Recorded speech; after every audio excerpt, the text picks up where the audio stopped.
आसमान है आज मौसम। सॉरी इतना बदसूरत गाने के लिए। बदसूरत गाते कि घटिया गाते। सो हेलो एवरीवन, कैसे हो आप लोग।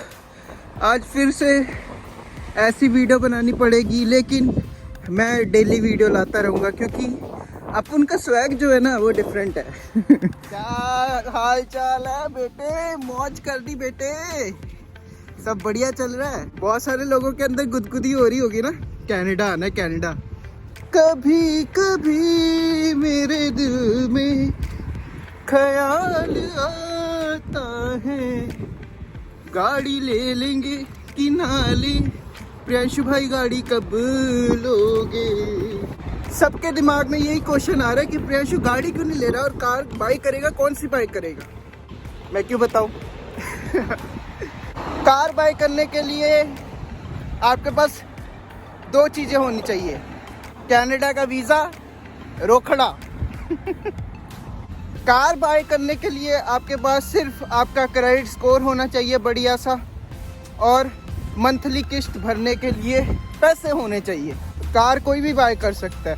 मुझे बहुत लोग पूछते हैं कि भाई आप कार क्यों नहीं बाई करते। अरे जब मेरा काम ही पैदल चल के होता है, आधा घंटा आने जाने में लगता है, तो मैं उसके लिए कार क्यों बाई करूं।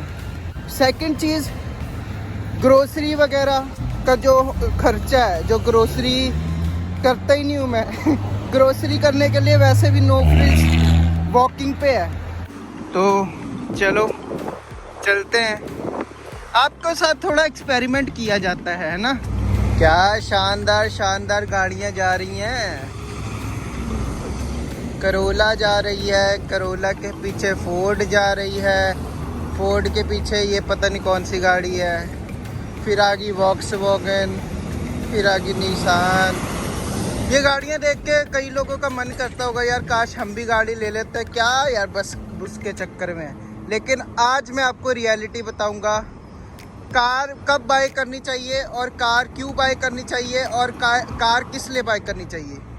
तो ये सारे फैक्टर्स पे हम बात करेंगे ताकि आप कनाडा आके अच्छा सा डिसीजन ले सकें। सबसे पहले हम जान लेते हैं इम्पोर्टेंस ऑफ कार। कार की क्या इम्पोर्टेंस है, उसकी इम्पोर्टेंस जान लेते हैं। कार की बहुत इम्पोर्टेंस है कनाडा में। अगर आपके पास कार है तो आप मूव कर सकते हो एक जगह से दूसरी जगह और आपका टाइम सेव होता है। फॉर एग्जाम्पल, अगर किसी पर्सन ने A to B लोकेशन में जाना है, उसको बस से लगेगा आधा घंटा या 1 घंटा। चाहे A to B लोकेशन हो 1 से 2 किलोमीटर या 3 से 4 किलोमीटर, क्योंकि जो बस की ड्यूरेशन है वो हमेशा सेम रहने वाली है। बस अपने टाइम पर ही आएगी और बस अपने टाइम पर जाएगी, ठीक है। तो इसका मतलब ये है कि अगर आपने कार बाय करनी है आप कर सकते हो, उससे आपका टाइम सेव हो सकता है। और सेकंड चीज़ है, आप कार से मल्टीपल सोर्सेस ऑफ इनकम बना सकते हो। पहली चीज़ है, अगर आपको काम नहीं मिल रहा सिन पर, आप definitely skip the dishes, Uber Eats, Instacart, ये सारी चीज़ें कर सकते हो। इससे क्या बेनिफिट होगा कि अगर आप ये चीज़ें करोगे आपका एक्स्ट्रा इनकम बनेगा, आप वेले नहीं बैठे रहोगे, और प्लस आप राइड शेयर कर सकते हो कि लोगों को छोड़ना और लोग आपको पैसे दे देंगे। A to B लोकेशन में छोड़ना इंटरनेशनल स्टूडेंट्स को और वो आपको पैसे दे देंगे। मतलब यहाँ से वहाँ जाना, या एयरपोर्ट पिकअप कर सकते हो। एयरपोर्ट पिकअप करने से आप $100 ले सकते हो। मतलब मल्टीपल सोर्सेस ऑफ इनकम आप कार से बना सकते हो। मेरे हिसाब से यही रीज़न थे जो मैंने आपको बताए हैं इसके बारे में कि गाड़ी लेने के क्या क्या बेनिफिट हैं। इसके अलावा तो मुझे लगता नहीं कोई रीज़न है गाड़ी लेने का बेनिफिट। तो बहुत सारे इंटरनेशनल स्टूडेंट्स सोचते हैं कि हम पुरानी गाड़ी लें कि नई गाड़ी लें, कौन सी बेटर रहेगी हमारे लिए। तो आपको मैं ये बताता हूँ, ये एरिया पे डिपेंड करता है, लोकेलिटी पे। एरिया पे इसलिए डिपेंड करता है क्योंकि देखो, अगर आप नोवा स्कोशिया रह रहे हो, नोवा स्कोशिया में ना बस सर्विसेज नहीं होती हैं, जिसकी वजह से क्या होता है, अगर बस सर्विसेज नहीं है नोवा स्कोशिया के अंदर तो आपको ट्रैवल करने में बहुत मुश्किल होने वाली है।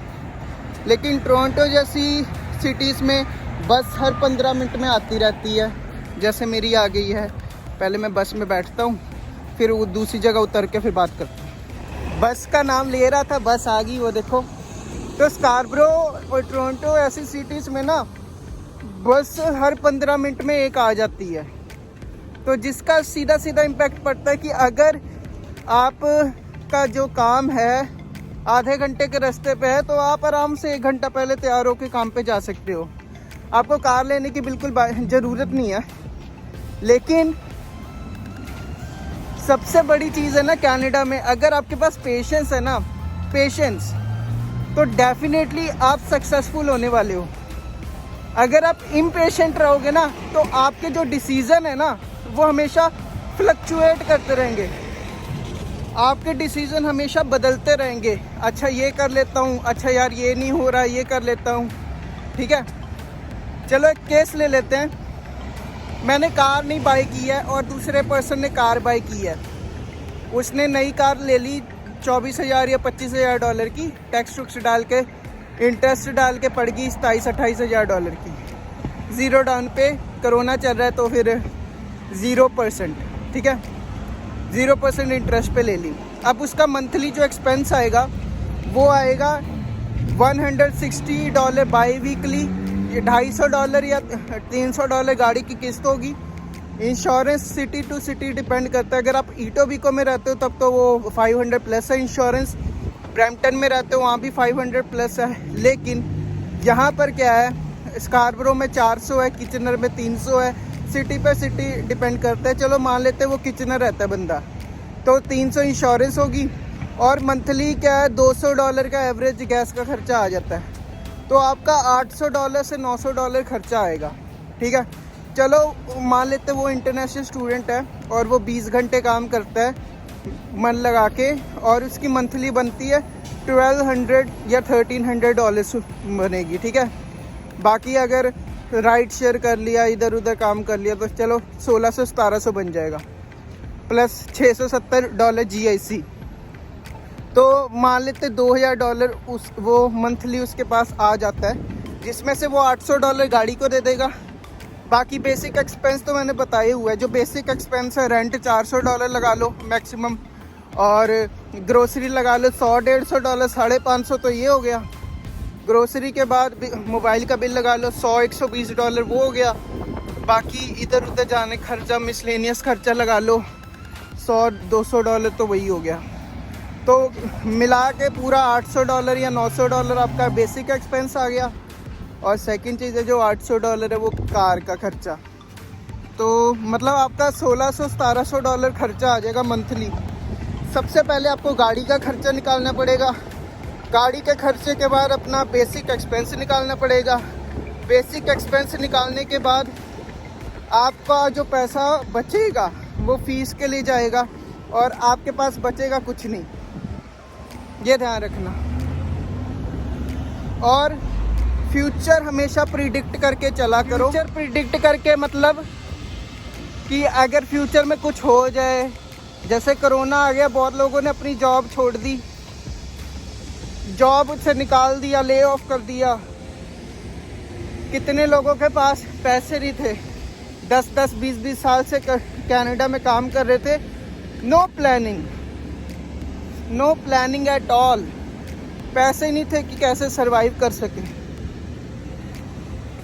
गवर्नमेंट को पैसे देने पड़े।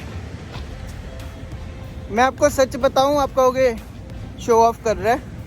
अगर बाय चांस भगवान ना करे मेरी जॉब चली जाती है, मेरे पास इनफ मनी है कि मैं 8 महीने के लिए बिना काम करे सरवाइव कर सकता हूँ। 8 महीने।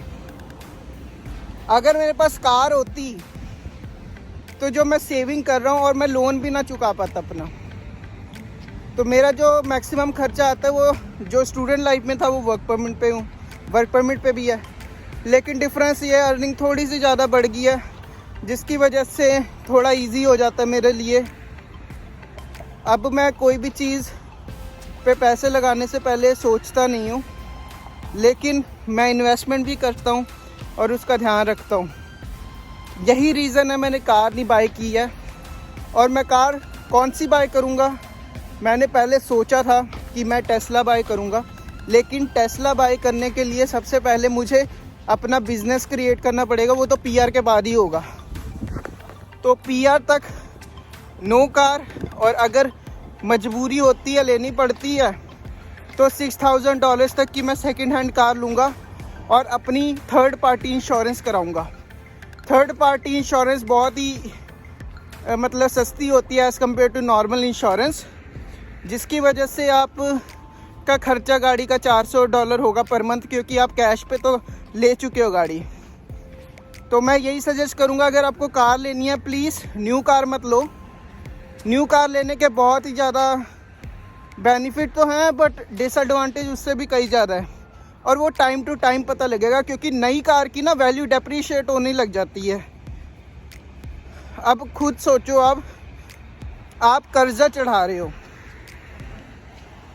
सैल्यूट है उन लोगों को जो इतनी महंगी महंगी कार ले लेते हैं। जिगरा चाहिए होता है ना अपने ऊपर कर्जा चढ़ाने का। बुरा मत मानना, लेकिन बुरी लगेगी बात। गाड़ी एक्सपेंस है आपका, एसेट नहीं है, लाइबिलिटी है। It's not a security. तो इसीलिए मैं कहता हूँ आप लोग किताबें पढ़ा करो, रिच डैड पुअर डैड पढ़ो, आपको सब पता लग जाएगा। कनाडा आने से पहले फाइनेंशियल नॉलेज ले लोगे ना, बहुत ही बेनिफिट होने वाला है।